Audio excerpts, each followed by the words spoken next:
Ndagusuhuje kandi nkwaye ikaze wowe udukurikira ukundi biganiro tugenda tukugezaho umunsi ku munsi, by'umwihariko wowe wakoze subscribe niba kandi utarayikora ikore none ahangaha kugira ngo amakuru yacu akugerereho ku gihe. Amakuru tukugezaho ni amakuru abagiye atandukanye, amakuru yo mu myidagaduro, amakuru ya politiki, uburezi, ubuzima, ubukerarugendo ndetse na siporo n'andi agiye atandukanye by'umwihariko.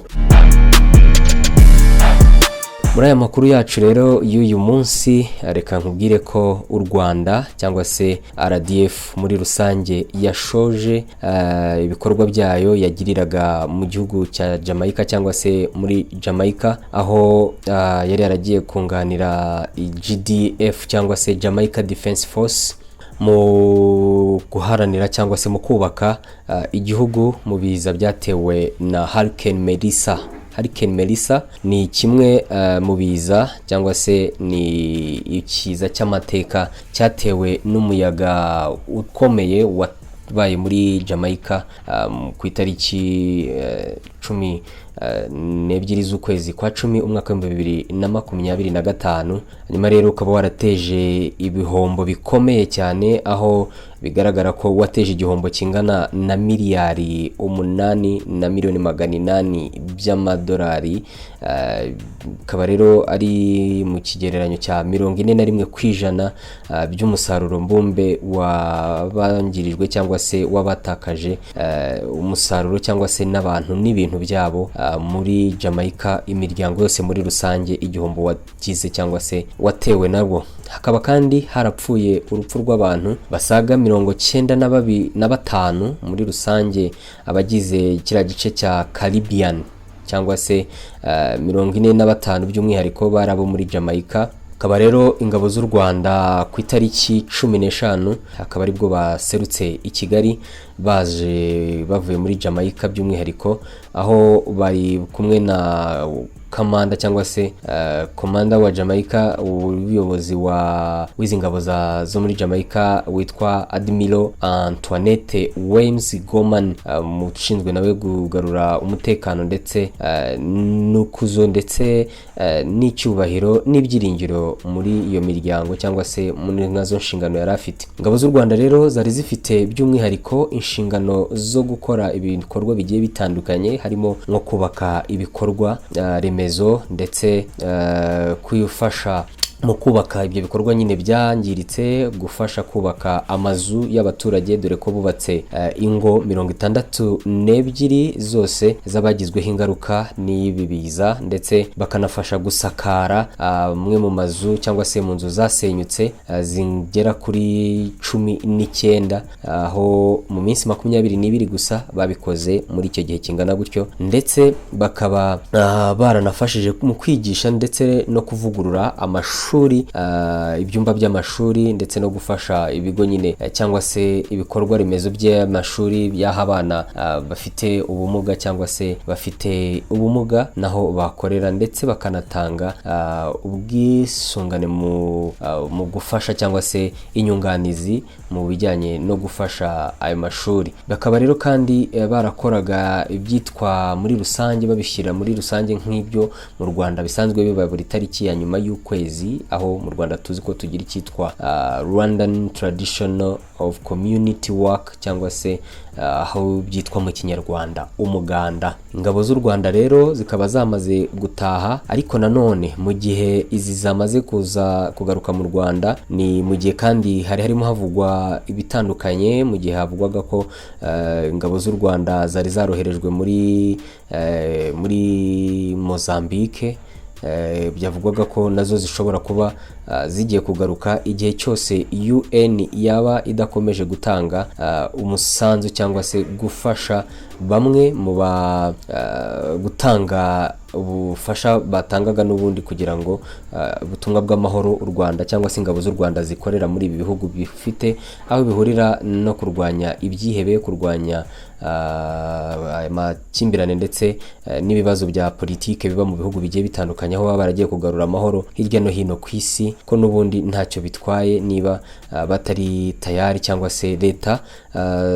na UN badashaka ko ko bafatanya rwose ingabo z'u Rwanda ntacyo bitwaye kugaruka bazagaruka. Ibi byagarutsweho na ambasaderi w'u Rwanda cyangwa se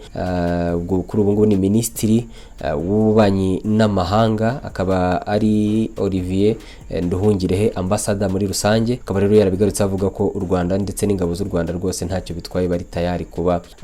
mu gihe badakomeje guhabwa ibyo bakwiye kuba bahabwa, rwose ingabo z'u Rwanda ntacyo bitwaye bazaza. Ariko nanone akanavuga ko bishimira umusaruro w'ibyo bagezeho cyangwa se umusaruro w'ibyo bakoze w'amahoro bazanye, dore ko hano ho muri Mozambique bari barazanye cyane by'umwihariko mu ntara ya Cabo Delgado, bari baragiye muri mwaka wa 2021 aho bari baragiyeyo. Bikaba bivugwa ko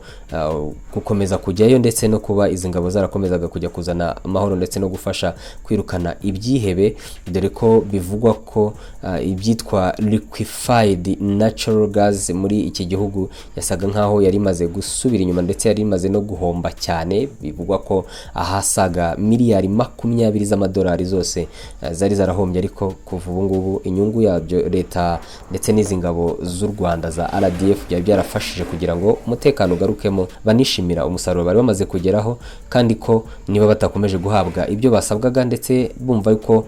harimo no kuba hari umusaruro bagomba guhabwa wabyo kugira ngo bashyigikirwe n'ibyo bakora n'ibikorwa bakoraga, ntacyo bitwaye izi ngabo zizaza. Bakanaboneraho kandi kwibutsa ko bavuga ko babikora kubera ko impamvu bashaka gukura izo ngabo ari ukubera ko ngo US cyangwa se United States of America, leta zunze ubumwe za Amerika by'umwihariko ngo yaba yarafatiye ingabo z'u Rwanda ibihano, ariko bo bakavuga ko atari yo mpamvu, ahubwo ko ari kubwuko niba badashaka gukomeza gukorana nabo rwose batewe ishema n'ibyakozwe. Reka rero tubashimire, katubereke nuko izi ngabo za RDF zakomeje kugenda ziza uko zahagurukaga zerekera ku kibuga cy'indege, zijya mu ndege ziza zitaha. Byose mu bikurikirane hano kuri JONI TV show, hamwe n'andi makuru agiye atandukanye ndetse tugenda tukugezaho umunsi ku munsi. Kora subscribe kugira ngo tujye tuyakugezaho kandi akugerereho ku gihe. Wifuza kwamamaza, wifuza ko tukufasha kumenyekanisha ibikorwa byawe, nawe wareba hasi nimero zacu ziriho, ubundi tukajya dukorana umunsi ku munsi. Ndabashimiye.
JONI TV show.